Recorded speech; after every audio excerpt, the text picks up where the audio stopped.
Hi, everyone. My name is Stanley Corte, and I'm here to talk about racial inequality in education.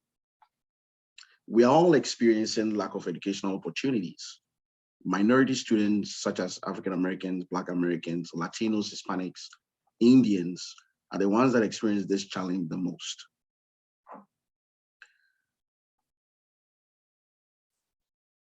At other times, Caucasian students encounter this challenge as it is assumed all Caucasians are well off. As a result, some Caucasian students will miss out on educational opportunities that they would qualify had it been that they were of a different color and race. Getting the drift where this is going? In the next few minutes, I would like to share with you the issue about racial inequality within the educational system of the United States. Therefore, I would like to use this opportunity to share with you experts' 3 points about what can be done to mitigate and, if possible, eliminate racial inequality in the educational system of the United States. According to Nathan Angelo in his article, What Happened to Educational Inequality, racial inequality is never talked about within the higher echelons of society. This provides the breeding grounds to escalate an already existing quagmire faced by this great nation. In fact, I have had my fair share of this situation with experiences from admission offices, academic counselors, lecturers, and educational administrators. So, addressing segregation, support for historically Black colleges and universities, and a conscious effort by each administration at local, state, and federal level to draft and implement educational policies are the factors that can address the disparity that exists in education within the United States. The first point that we are going to touch on is segregation. This first step is the first step to combat this quagmire, and this is going to help us address the issue of racial inequality. A minority student is more likely to attend an inferior academic institution as opposed to a Caucasian student.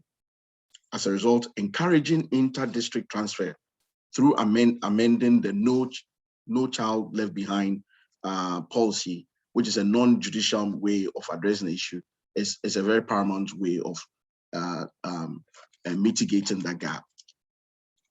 Secondly, supporting historically Black colleges and universities, one of the ways of mitigating this particular disparity.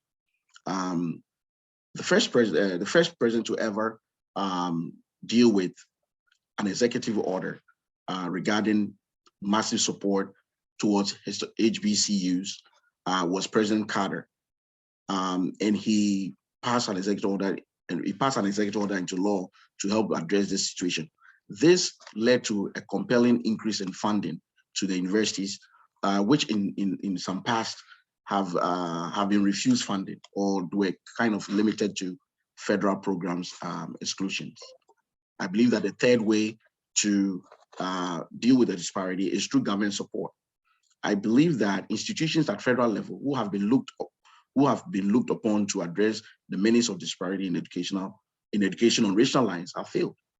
And I believe that if government at both federal and state level come together to consciously talk about the inequality that exists in order to draft policies and documents that can be able to address these differences, is a very good way to be able to put this thing to put it in the bud once and for all. So to this end, I believe that desegregation, supporting HBCUs consciously, and government intervention and support by way of educational equality policies and program implementation are factors that can be addressed to deal with this issue. In a nutshell, bringing education at parity levels across all racial divide or lines shall make us stronger and deepen the standards of an American education at the highest level across the world. Thank you very much, and take care.